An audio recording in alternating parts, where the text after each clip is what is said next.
Welcome back to another video. I'm your trader Sam, and in this video I'm going to share with you my #1 favorite trading strategy, the SFP swing failure pattern strategy. But before we do that, guys, please remember I am not a financial advisor. Anything I say in this video is for educational purposes, and you know what to do. If you're finding value from this content, from these strategies, please give a like, please subscribe. It's really going to help this channel grow. Okay, now let's get straight into it. So looking on the 4-hour time frame, we can see where we have these swing lows down here. Now, as you can see at 25,293, when we came down to eventually breach this zone, we did gain acceptance back above that zone on the 4th candle. So we had 3 candles closing below, and then on the 4th, we closed all the way up here at 25,776.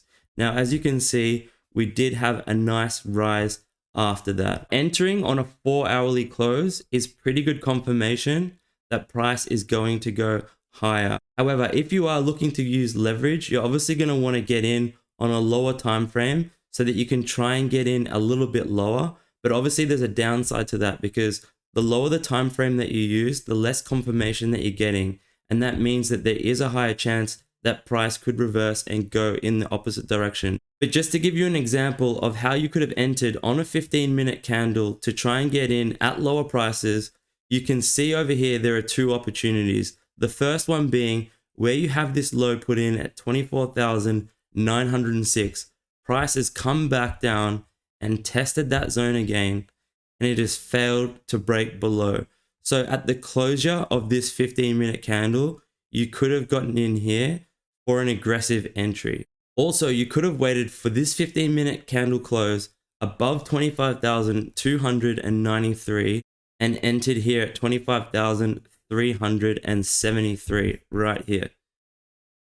As you can see here, guys, this would have presented itself with a pretty good risk to reward ratio, right? Because your stop loss would go beneath the lows, your entry would be there at that circle, and your take profit zone would be somewhere up at these previous highs.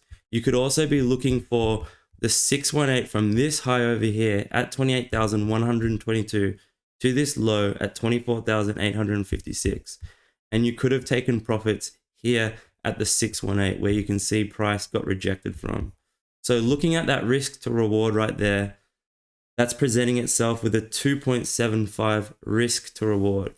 Now, price did eventually go on higher, and if you managed to get out somewhere at the highs up here, you would have been looking at a 3.82 to 1 risk to reward. So this trade did end up pretty nice. Now, here's another example of how you could have got into a very nice swing failure pattern setup.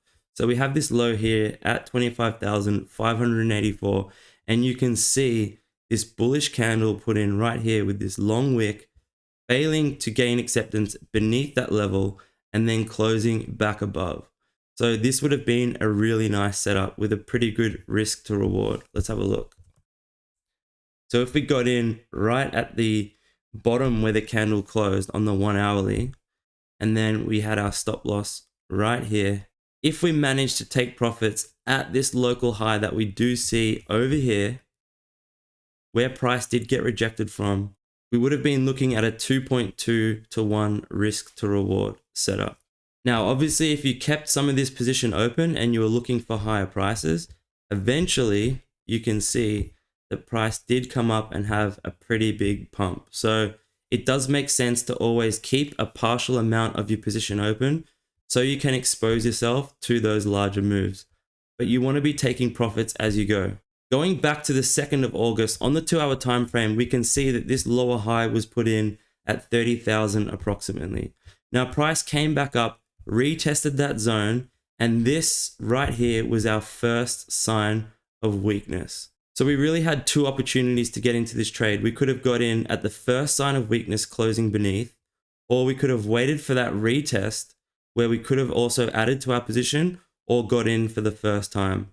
And you can see that this swing failure pattern turned out to be a really nice trade. Now, we would have been targeting the lows down here, So we could have been looking to get out, either a little bit before the lows or at the lows.